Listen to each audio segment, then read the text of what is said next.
Good morning.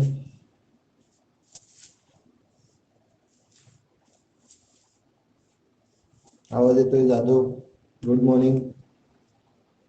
Morning sir. Morning. Okay.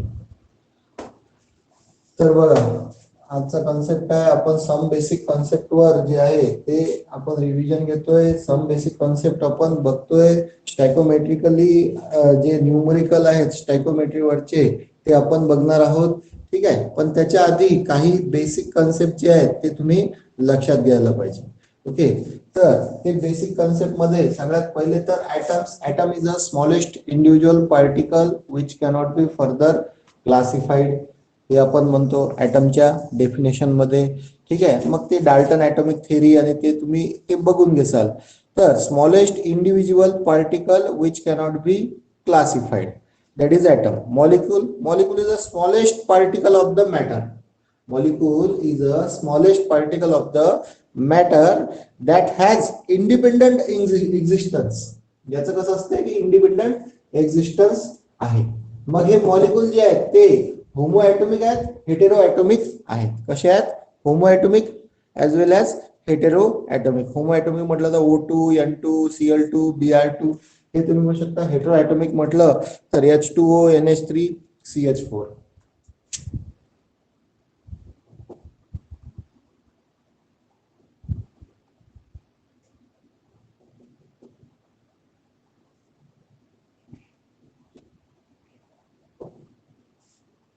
मग ॲटॉमिसिटी वर जाता तुम्ही. ॲटॉमिसिटी हे जे आहे हे तुम्हाला काय सांगते की total number of atoms in a molecule. सगळ्यात महत्वाचं म्हणजे आपल्याला काय कन्सिडर करायचं की एका मॉलिक्यूल मध्ये टोटल नंबर ऑफ ॲटम्स किती आहेत. फॉर एक्झाम्पल H2O मध्ये total number of atom 2 hydrogen आणि 1 ऑक्सिजन. ॲटॉमिसिटी 3. NH3 3 आणि 1 4. ॲटॉमिसिटी 4. याची 3, याची 5, याची 2, याची 2, याची 2. तर atomicity total number of atoms present in the molecule of an elementary substance म्हणू शकता तुम्ही. त्याला तुम्ही म्हणसाल ॲटॉमिसिटी. डायटॉमिक असू शकते, ट्रायटॉमिक असू शकते, टेट्राटॉमिक असू शकते, पॉलीॲटॉमिक असू शकते. ठीक आहे, हे लक्षात घेसाल. त्यानंतर जाता तुम्ही बघा ॲटॉमिक मास वर. आता टर्म येते ॲटॉमिक मास. तर ही ॲटॉमिक मास तुम्ही मास ऑफ वन ॲटम तुम्ही कन्सिडर करू शकता. फॉर एक्झाम्पल सोडियमचं, कार्बनचं, नायट्रोजनचं, ऑक्सिजनचं. फॉर एक्झाम्पल मॉलिक्युलर मास जर म्हटलं तर एका मॉलिक्युलचं मास, वन मॉलिक्युलचं मास तुम्ही म्हणसाल. फॉर एक्झाम्पल H2O चं मास, फॉर एक्झाम्पल NH3 चं मास. मग एक्झाम्पल जर दिलं तर मासेस जे आहेत ते तुम्ही मोजणार, काउंट करणार. कसे?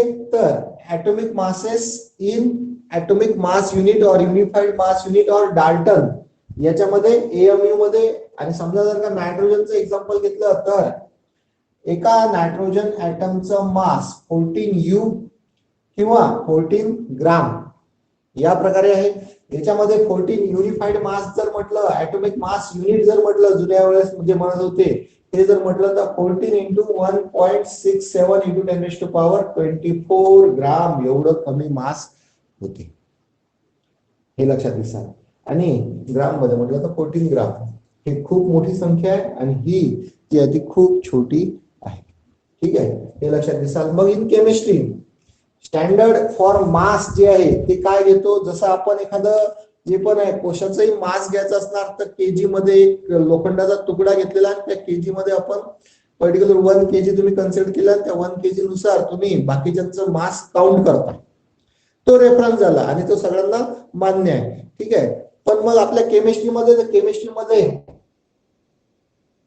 घेण्यात आला 1/12 mass of 1 carbon atom of E12 isotope घेण्यात आला. आणि याच्यावरून मग जे आहे ते mass of sodium, mass of carbon, mass of nitrogen, mass of oxygen हे काढण्यात आले. कसे? तर मास ऑफ सोडियम म्हटलं तर सोडियमचा मास नंबर आहे 23 multiplied by 1/12 mass of 1 carbon atom of C12 isotope. तर हे रेफरन्स याच्या मल्टिपल मध्ये यांचे मासेस जे आहेत ते काउंट करण्यात आले. याला त्याला जे आहे ते स्टँडर्ड कन्सिडर करण्यात आलं.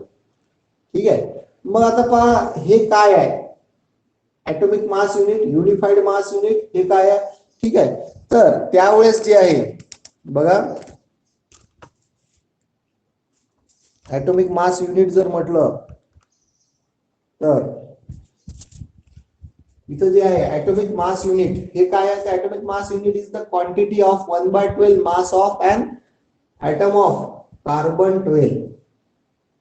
ही जी एवढी क्वांटिटी तुम्ही जे बघितली 1/12 mass of one carbon atom of carbon 12 is known as atomic mass unit. Atomic mass unit यालाच नंतर म्हणण्यात आलं unified mass unit or dalton. याचा सिम्बॉल आहे small u or capital D A, dalton. हे लक्षात घेसाल. तर mass of one carbon atom जे आहे ते मास स्पेक्ट्रोमेट्रिकली डिटरमाइन करण्यात आलं. मास स्पेक्ट्रोमीटर जे आहे त्याचा शोध लागला. त्याच्यामध्ये एक carbon atom of mass carbon 12 चा आयसोटोपचं एक कार्बन ॲटमचा मास हे निघालं. किती निघालं तर 1.9924 into 10⁻23 ग्राम एवढं. आणि त्यावरून मग 1 AMU मध्ये जे आहे ते किती मासेस असतील तर ते पर्टिक्युलरली एवढं काउंट करण्यात आलं. 1 AMU = 1/12 इंटू एक कार्बन ॲटमचं C12 चं मास 1.9924 into 10⁻23 आणि ते आलं 1.66056 into 10⁻24 ग्राम. आणि जनरल केस मध्ये आपण काय म्हणतो तर आपण म्हणतो 1.67 into 10⁻⁻24 ग्राम एवढं घेतो. 1 AMU is equal to. मग एक क्वेश्चन जो आहे तो जेई मध्ये विचारला गेला होता की ऍक्च्युअल मासेस बद्दलचा. ऍक्च्युअल मासेस मध्ये जे आहे काय विचारलं गेलं होतं तर ऍक्च्युअल मासेस जे आहे O2 च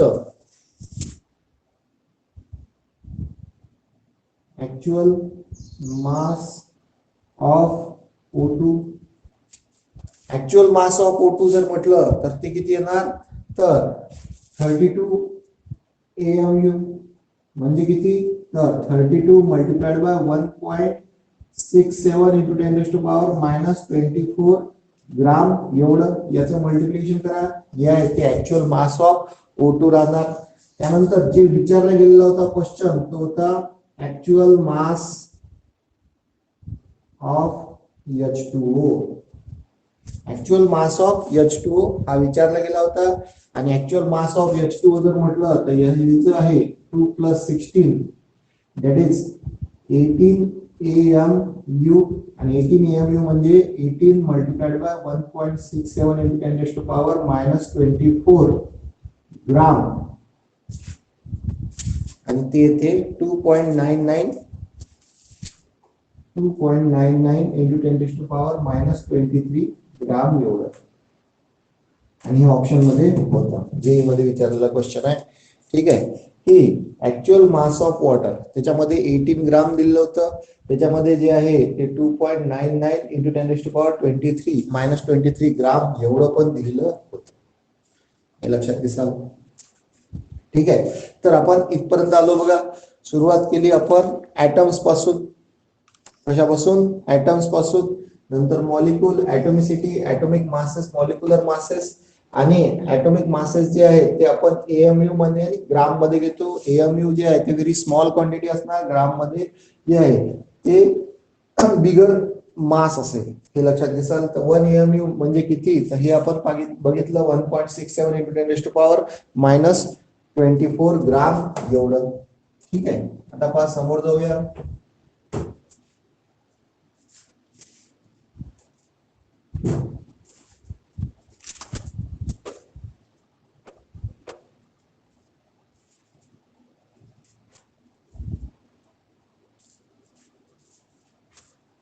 आता ते तुम्हाला सांगायची गरज नाही. ग्राम ऍटॉमिक मासेस आणि ग्राम molecular masses.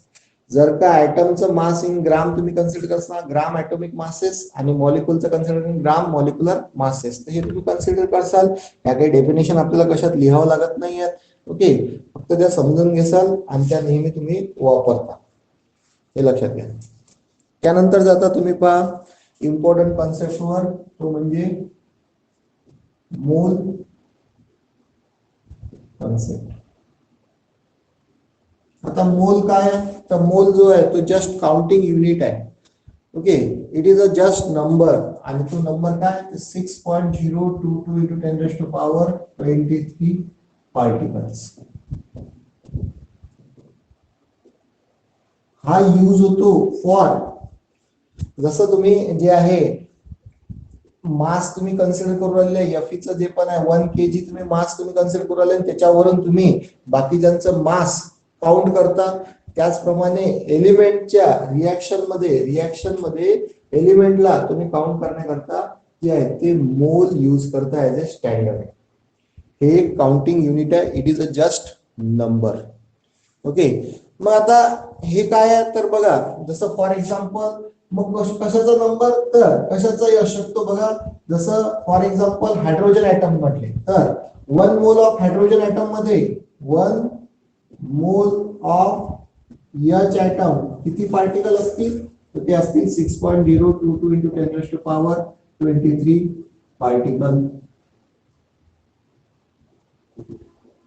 particles of hydrogen atom.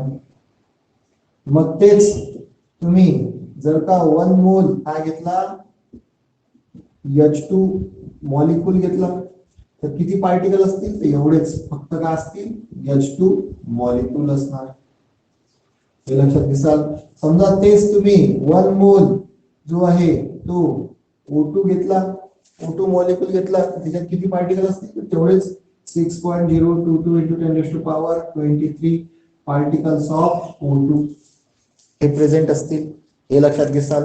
तर 1 मोल जर म्हटलं तर त्याच्यामध्ये पर्टिक्युलरली कशाची, ऍटम, आयन और मॉलिक्यूल, कॉन्स्टिट्यूएंट एलिमेंट्स, एंटाइटीज, त्याचे पार्टिकल जर म्हटले तर ते किती असतील, 6.022 into 10 raised to power 23 particle एवढे प्रेझेंट असतील. मग आता हे कसं काढण्यात आलं तर बघा, हा जो एवढा मोठा नंबर आहे त्याला एक स्पेशल नाव देण्यात आलेलं आहे. लक्षात घ्या, हे जो आहे हा number 6.022 into 10 raised to power 23, हा एवढी मोठी जी संख्या आहे याला सायंटिस्टनी जे शोधून काढलं तर अवोगाड्रोज कॉन्स्टंट, आणि याला सिम्बॉल देण्यात आला Na. अवोगाड्रोज कॉन्स्टंट आणि अवोगाड्रोज नंबर म्हणसाल आणि त्याला सिम्बॉल देण्यात आला Na. हे लक्षात घ्याल. मग आता हे जे पार्टिकल असतील ते पार्टिकल काय, तर here the particle may be atom, ions, molecules और अदर सब ऍटॉमिक एंटाइटीज. काही असू शकतात, ऍटम असू शकतात, मॉलिक्यूल असू शकतात, आयन्स असू शकतात, इलेक्ट्रॉन्स असू शकतात, काही पण असतील. ठीक आहे, हे लक्षात घ्याल. मग आता इथं जे आहे काय म्हणते, तर केमिस्ट जे आहे ते काउंट करतो म्हणते number of atoms, molecules by weight, आणि रिएक्शन मध्ये त्याला रिक्वायर्ड लागतात number of particles in definite ratio मध्ये. रिएक्शन मध्ये केमिस्टला रिक्वायर्ड लागतात नंबर ऑफ पार्टिकल्स, कशाचे, तर ऍटमचे, आयनचे, मॉलिक्यूलचे, इन डेफिनेट रेशो मध्ये. कशामध्ये, इन डेफिनेट रेशो मध्ये. आणि मग ते पार्टिकल काउंट करण्याकरता आलेला आहे मोल कॉन्सेप्ट. हे लक्षात घ्या. मग आता इथं जे डेफिनेशन म्हणते मोल कॉन्सेप्टची ती बघा की 1 mole of A substance content how many particles, तर 1 मोल ऑफ सबस्टन्स म्हणा, एंटाइटी म्हणा, जेही आहे ते 1 mole of A substance content as many particles as 12 gram of carbon 12 contain. तर 12 ग्राम ऑफ कार्बन 12 मध्ये जेवढे पार्टिकल असतील तेवढे पार्टिकल जे आहेत ते 1 मोल ऑफ ए सबस्टन्स मध्ये प्रेझेंट असतात. आणि 12 ग्राम ऑफ कार्बन 12 मध्ये किती पार्टिकल आहे, तर 12 ग्राम ऑफ कार्बन 12 मध्ये पार्टिकल प्रेझेंट असतील 6.022 into 10 raised to power 23.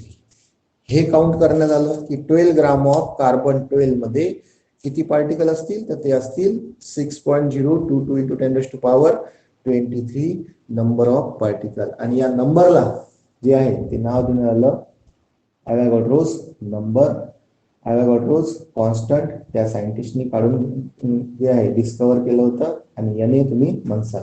One mole of A substance content as many particle as 12 gram of carbon 12 content. ठीक आहे, तर ही एक त्याची तुम्ही डेफिनेशन म्हणसाल, जे तुम्ही बघितलेली आहे ऑलरेडी. ओके, मग आता तुम्हाला जसं सांगितलं की केमिस्ट जो आहे तो काय करतोय, तर काउंट करतोय numbers of atoms molecules by weight, आणि रिॲक्शन मध्ये त्याला रिक्वायर्ड लागतात number of particles in definite ratio.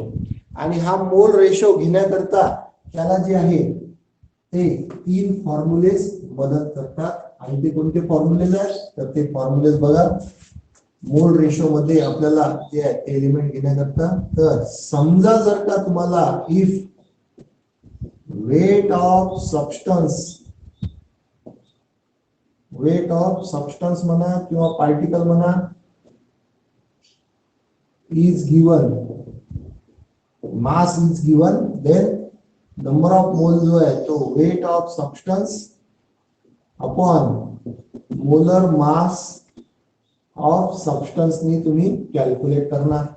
ठीक आहे, म्हणजे फॉर्म्युला होईल W अपॉन M यानी, हे लक्षात घेसाल पहिला फॉर्म्युला.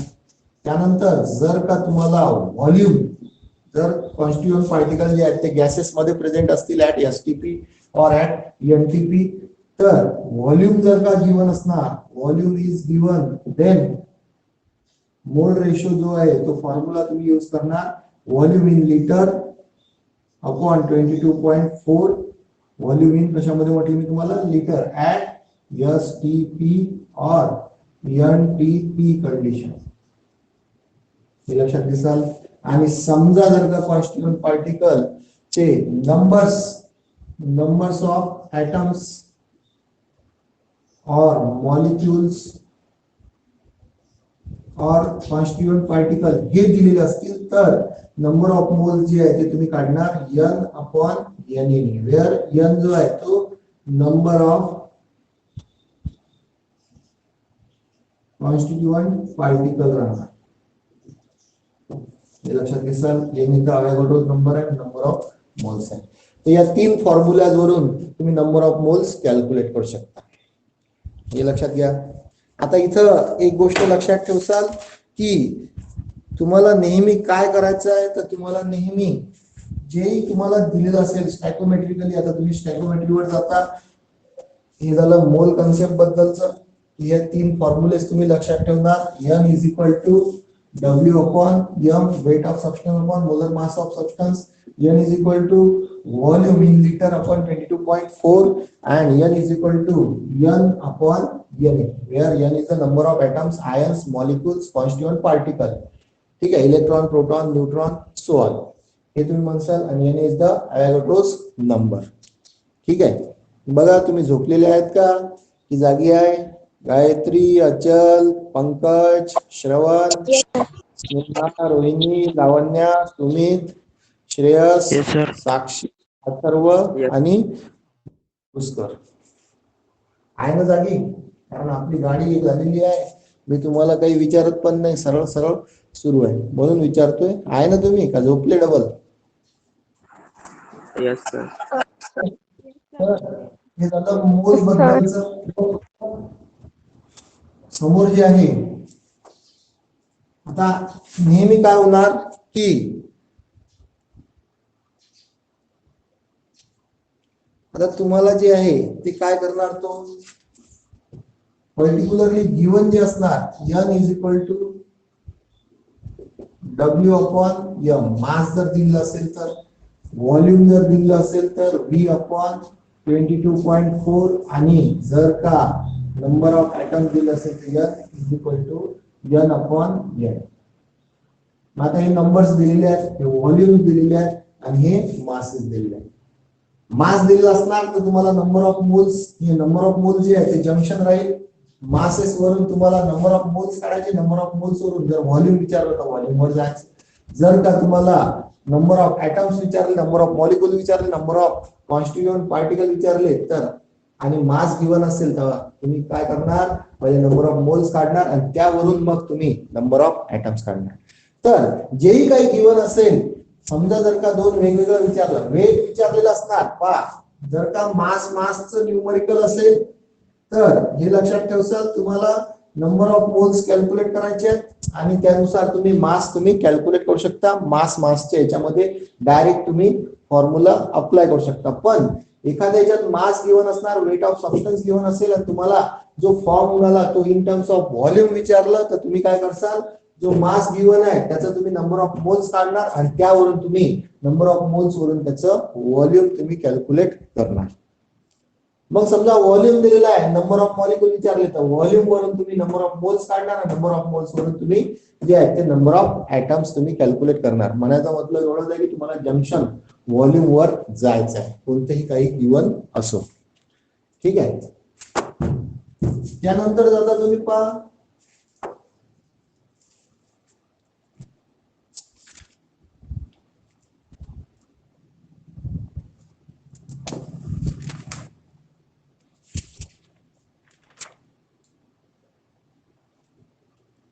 त्यानंतर जाता तुम्ही स्टॅकोमेट्रीवर.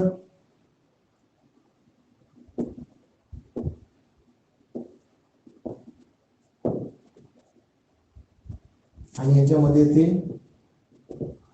लिमिटिंग रिएजंट, तर हे दोन न्यूमरिकल येतात आणि मोल कन्सेप्ट वरचे न्यूमरिकल आपले राहिले ते आपण बघितलेले नाहीये सध्याच. ओके, तर 3 फॉर्म्युलाज वरचे न्यूमरिकल राहतील. एक क्वेश्चन जो नेहमी विचारला जातो, फक्त त्यातले जे पण आहेत ते number of atoms, molecule, ions हे जे आहेत ते चेंज होतील, पण हा क्वेश्चन तुम्हाला प्रत्येक एक्झामिनेशन मध्ये दिसेल. कोणता क्वेश्चन, तर which of the following has maximum, which of following has maximum. आता तिच्यात तो numbers, maximum numbers of atoms म्हणू शकते, मॅक्सिमम नंबर ऑफ मास म्हणू शकते, मॅक्सिमम नंबर ऑफ मोल्स म्हणू शकते. ठीक आहे. Which of the following has maximum masses. समजा इथे विचारलं गेलं मॅक्सिमम मासेस आणि दिलेलं आहे नंबर 1 जे आहे ते 0.1 ग्राम कार्बन ऍटम. नंबर 2 दिलेला आहे 0.1 मोल अमोनिया. नंबर 3 दिलेला आहे 6.022 into 10 raised to power 23 molecule of H2.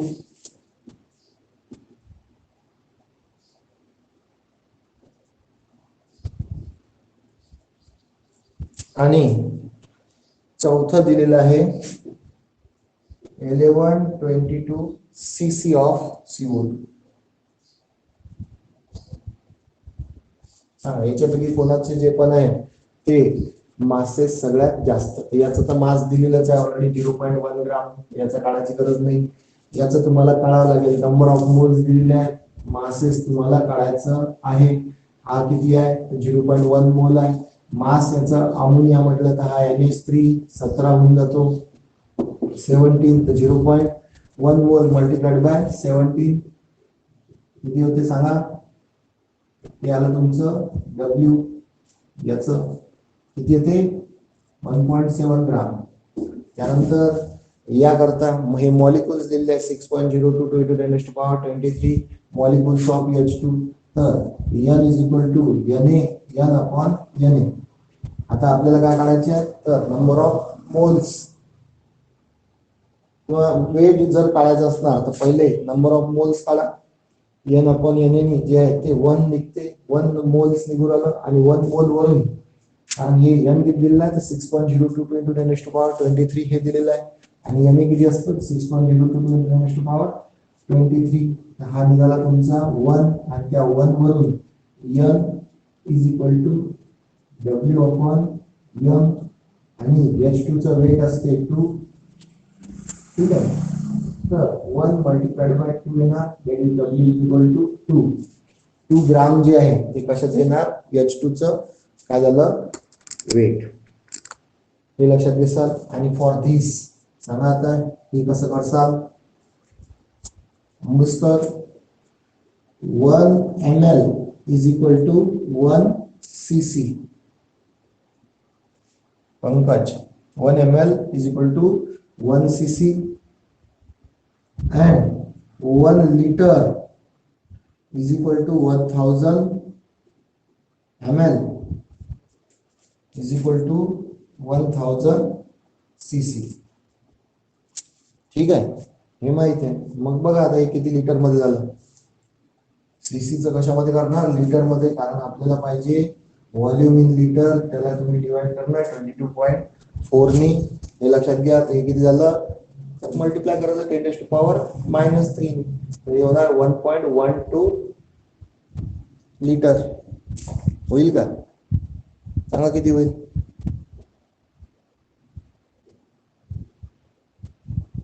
Sir 1.122 litre. ठीक आहे, तर हे होणार तुमचं 1.122 लिटर. हे झालं 1.122 लिटर.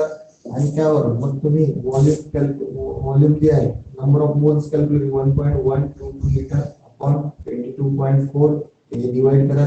इथे बघा माझं आन्सर नाही आहे, तुम्ही सांगाल.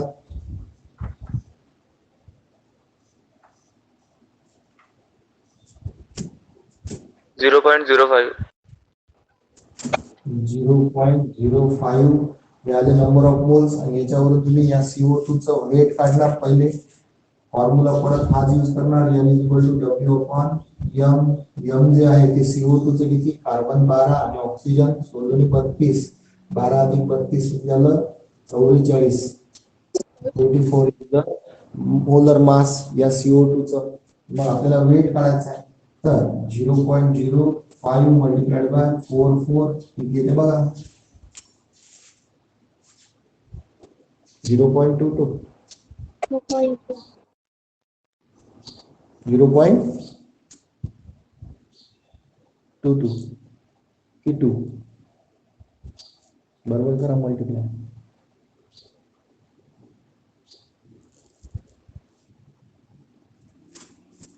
तर मॅक्सिमम मास कोणाचा आहे मग, H2. बरोबर आहे ना, 2 ग्राम. तर असे प्रॉब्लेम येतील. याच्यामध्ये तुम्हाला एकतर नंबर ऑफ मोल्स तुम्ही बघून घेसाल, ज्याचे नंबर ऑफ मोल्स जास्त, पण तुम्हाला ते कॅल्क्युलेट करावंच लागेल. मास मध्ये जर म्हटलं तर तुम्हाला ते थोडासा वेळ द्यावा लागेलच. ओके, तर याचं किती होऊन आलं 0.22. या प्रकारचे प्रॉब्लेम, एक प्रॉब्लेम असं नंबर ऑफ मोल्स वर विचारल्या जाते. जेई मध्ये म्हणा, नीट मध्ये म्हणा, बरेचसे प्रॉब्लेम तुम्हाला हे दिसतील प्रीवियस इयर एक्झामिनेशन मध्ये विचार.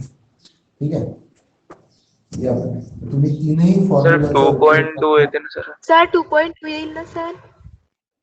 2 पॉईंट किती झालं, मग याचा मास आहे. मी तुम्हाला म्हटलं ना, माझ्याजवळ कॅल्क्युलेटर नाही आहे, तुम्ही करा. ठीक आहे, 2.2 जर आलं तर याचं सगळ्यात जास्त मास आहे. बरोबर 0.05 मल्टिप्लाइड बाय 44. तर 44 जर का मल्टिप्लाय केले तर 22 येतात 5 नी. आणि किती डिजिट नंतर 0 आहे, तर किती 0 नंतर किती डिजिट आहे, 1 2 1 2 0.22.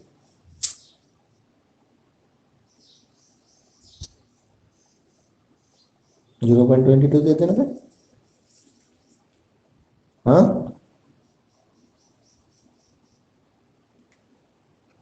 कॅल्क्युलेटर 2.2 येते का? Yes sir. Yes sir. बर, ठीक आहे ठीक आहे ठीक आहे.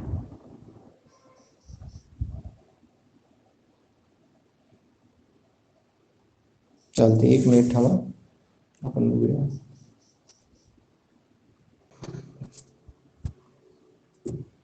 तर बघा काय म्हणते तो, की एखादी रिॲक्शन घेतली समजा, आणि याच्यामध्ये तुम्ही एक जे आहे कंबक्शन रिॲक्शन त्या सुद्धा व्यवस्थित पाठ करून ठेवसाल स्टॅकोमेट्रिकली. तर स्टॅकोमेट्रिकली तुम्हाला जे आहे तो ग्रीक वर्ड आहे टू मेजर अँड एलिमेंट हे तुम्ही म्हणसाल. Stoichiometry is a Greek word आणि it's meaning is to measure and elements. आणि हे काय सांगते the quantitative relationship between the various reactant and product in terms of moles, masses, molecules and volumes. आणि याच्यामध्ये आपल्याला आपल्या नोट्स मध्ये जो दिलेला आहे तो बघसाल CaCO3 किंवा सोपी एक्झाम्पल आपलं जे आहे ते अमोनियाचं preparation N2+3H2 gas to form twice NH3 gas. आता याला जर तुम्ही बघितलं तर इथं जे आहे ते इन टर्म्स ऑफ मोल्स जर म्हटलं तर किंवा 1 मोल ऑफ N2 गॅस हा रिॲक्ट होणार 3 मोल ऑफ जो आहे तो H2 गॅस सोबत, तर तो फॉर्म करणार 2 मोल ऑफ NH3 गॅस. मग या रिॲक्शनच्या नुसारच जर तुम्ही मासेस काउंट करत असणार तर पहा मासेस म्हणजे W वेट तुम्ही म्हणत असणार. N2 चं वेट जे आहे 28 ग्राम मास नंबर त्याचा.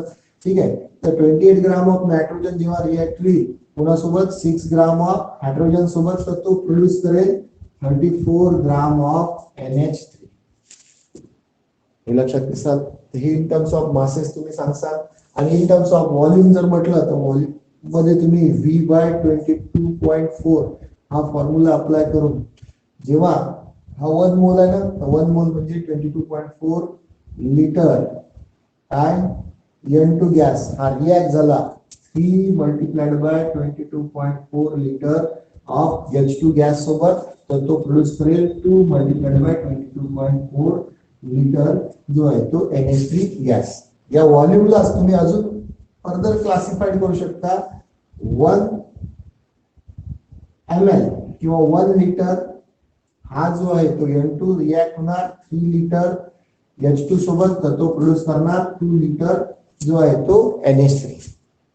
याला अजून फर्दर क्लासिफाईड करू शकता. 1000 ml रिॲक्ट होणार 3000 ml H2 सोबत, तर तो प्रोड्यूस करणार 2000 ml काय NH3 अमोनिया गॅस. यालाच तुम्ही असंही म्हणू शकता की हा जर का 1 मोल किंवा 1 ml N2 रिॲक्ट झाला किती 3 ml H2 सोबत, तर तो प्रोड्यूस करेल 2 ml काय NH3. हे तुम्ही म्हणू शकता. पण मासेसला तुम्ही अजून फर्दर क्लासिफाईड करू शकत नाही. याला तुम्हाला असंच्या असंच लिहावं लागेल. हे लक्षात घ्या. ठीक आहे. मासेस जे आहे ते according to law of conservation of masses तुम्ही लिहत आहात. हे लक्षात घ्या. Gram cannot be represented according to stoichiometrically. Okay, हे तो म्हणतो. पण व्हॉल्यूम तुम्ही जे आहे ते कमी जास्त अशा प्रकारे करू शकता इन रेशो मध्ये. ठीक आहे. मग आता इथं बघा की हे तर तुम्ही त्या रिॲक्शनला पाहून याचं हे जे आहे स्टॅकोमेट्रिक अनालिसिस केलं की रिॲक्शनला पाहून ही बॅलन्स रिॲक्शन आहे. याच्यामध्ये नंबर ऑफ मोल्स 1 मोल N2 रिॲक्ट झाला 3 मोल H2 सोबत, तर तो प्रोड्यूस करतो 2 मोल NH3 गॅस. मग त्याचं व्हॉल्यूम जर म्हटलं हे जर गॅसेस असतील तर व्हॉल्यूम तुम्ही या फॉर्म्युलाने कॅल्क्युलेट करू शकता बाय दिस. जे पण आहे बॅलन्स केमिकल रिॲक्शन याच्यामध्ये नंबर ऑफ मोल्स हे आहेत, तर त्यामुळे तुम्ही या फॉर्म्युलानुसार त्याचे व्हॉल्यूम तुम्ही म्हणू शकता. आता इथं तो काय करतो, तर इथं ही तुम्हाला बॅलन्स केमिकल रिॲक्शन एखाद्या याच्यामध्ये दिलेली असते किंवा नसते सुद्धा, ते तुम्हाला करावी लागते. हे पण आहे. आणि तो म्हणतोय की याच्यामध्ये तुम्हाला ग्राम मध्ये N2 दिलेला असेल आणि व्हॉल्यूम मध्ये NH3 विचार. याच्यामध्ये व्हॉल्यूम मध्ये N2 दिलेला असेल तर किती जे पण आहे ते number of molecule of NH3 produce करतील हे तुम्हाला विचार. तुम्हाला याच्यामध्ये तो विचारणार की H2 जो आहे तो तुम्ही घेतलेला असणार. कन्सिडर करा म्हणते तो H2 जो आहे तो 10 जे आहे ते त्याचे मॉलिक्युल तुम्ही घेतले किंवा 10 इंटू जे पण आहे ते 22.4 लिटर हा H2 तुम्ही घेतलेला आहे. तर त्याकरता N2 किती लागेल आणि किती मोल जे आहे ते NH3 प्रोड्यूस होईल. अशा प्रकारे तुम्हाला विचारलं जाईल. प्रत्येक वेळा तुम्हाला काय करावं लागेल, जर का मासचं असेल तर तुम्ही इझिली कॅल्क्युलेट करू शकता की युनिटरी मेथड तुम्ही यूज करणार. याच्यामध्ये 1 रुपयाचे 4 चॉकलेट येत आहेत तर 5 रुपयाचे किती येतील, तर तुम्ही ते डायरेक्टली कॅल्क्युलेट करू शकता. जर का सारख्या याच्यामध्ये असणार मास व्हॉल्यूम किंवा नंबर ऑफ ऍटम्स मध्ये. पण जर का इकडे नंबर ऑफ ऍटम्स दिले आहेत, तिकडे व्हॉल्यूम विचारलेले आहे, तर तुम्हाला काय करायचं आहे, पहिली स्टेप त्याचे नंबर ऑफ मोल्स काढायचे आणि त्यावरून तुम्हाला त्याचे व्हॉल्यूम्स तुम्हाला कॅल्क्युलेट करायचं आहे. तर जे आहे जंक्शनला तुम्हाला पोहोचायचं आहे. जंक्शन काय आहे, तर नंबर ऑफ मोल्स आहे. आणि 3 फॉर्म्युल्यावरूनच हे सगळं तुम्ही कॅल्क्युलेट करणार आहात, हे लक्षात घ्या. ठीक आहे.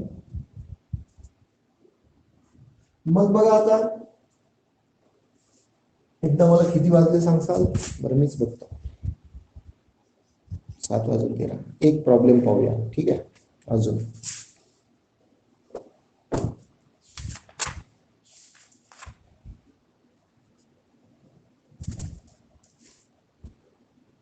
आता लिमिटिंग रिएजंट म्हणजे काय, लिमिटिंग रिएजंट म्हणजे रिएक्शन जेव्हा तुम्ही एखादी बॅलन्स केमिकल रिएक्शन पाहता तर त्या बॅलन्स केमिकल रिएक्शन मध्ये हा रिएजंट टोटली कन्झ्युम होईल. कसा टोटली कन्झ्युम होईल, तर तो लिमिटिंग रिएजंट राहणार. आणि जो उरणार, जसं इथं N2 हा रिॲक्ट झाला 3H2 सोबत, तर N2 इथं जो आहे तो लिमिटिंग रिएजंट राहणार. H2 जो आहे तो एक्सेस रिएजंट राहणार. इथं लक्षात दिसल. आता इथं तशा प्रकारची रिएक्शन नाही आहे, पण ऍक्च्युअल मध्ये ज्याच्यामध्ये पर्टिक्युलर रिएक्टंट हा टोटली कन्झ्युम होत असणार, तर तो लिमिटिंग रिएजंट राहणार. आता या लिमिटिंग रिएजंट वरचा त्याची डेफिनेशन तुम्ही बघसाल. या लिमिटिंग रिएजंट वरचा AIPMT 2014 मधलं एक न्यूमरिकल बघूया की when 1 gram of magnesium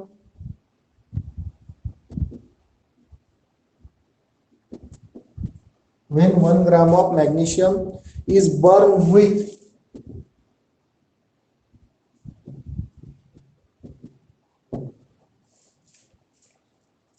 0.56 gram of O2, 0.56 gram of O2 in closed vessel,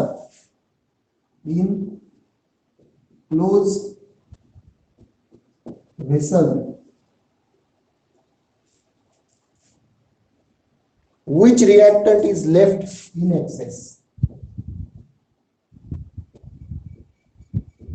Reactant is left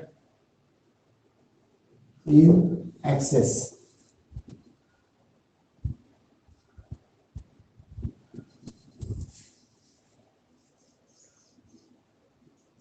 आणि हाऊ मच,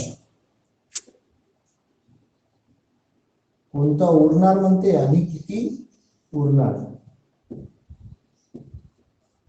सगळ्यात पहिले त्यांना दिलेलं काय आहे त्याकडे लक्ष द्या.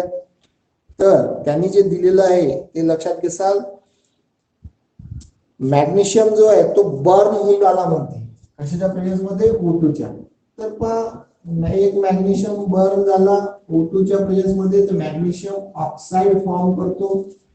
मग आता रिएक्शन बॅलन्स करा, मॅग्नेशियम बॅलन्स करा रिएक्टंट आणि प्रॉडक्ट मध्ये. नंतर प्रॉडक्ट मध्ये एकच ऑक्सिजन आहे, रिएक्टंट मध्ये 2, हा झाला 1/2. ही झाली बॅलन्स केमिकल रिएक्शन. आता इथं number of moles for this balance chemical reaction तुमच्या यानेच तुम्ही कन्सिडर करा की हा 1 मोल जर का रिॲक्ट झाला तर हा 0.5 मोल लागतोय आणि प्रोड्यूस करतोय 1 मोल ऑफ MgO. मग याचं जे आहे ते हे झालं in terms of moles. In terms of masses जर म्हटलं तर 1 मोल करता जे आहे W किती लागू राहिला, तर N into molar mass 1 multiplied by 24. हे मोलर मास असणार म्हणजे 24 ग्राम जे आहे ते वेट लागून आलेलं आहे. 24 ग्राम हा मॅग्नेशियम. आता परत याचं पण O2 चं कसं करसाल, O2 चं किती आहे, W is equal to 0.5 multiplied by 32, that is 16 ग्राम तुम्हाला काय लागू राहिलेला आहे, O2. जेव्हा 24 ग्राम MG हा रिॲक्ट होणार 16 ग्राम O2 सोबत, तर तो प्रोड्यूस करणार जे आहे. तुम्ही या प्रकारे त्याचा मोलर मास तुम्ही कॅल्क्युलेट करू शकता. ठीक आहे. हे स्टॅकोमेट्रिकली तुम्ही करू राहिलेले आहे. ठीक आहे. ही रिएक्शन बॅलन्स जे दिलेली आहे त्यावरून तुम्ही नंबर ऑफ मोल्स काढले, नंबर ऑफ मोल्स वरून त्याचा वेट काढले. आता जा काय गिवन आहे त्याच्यावर.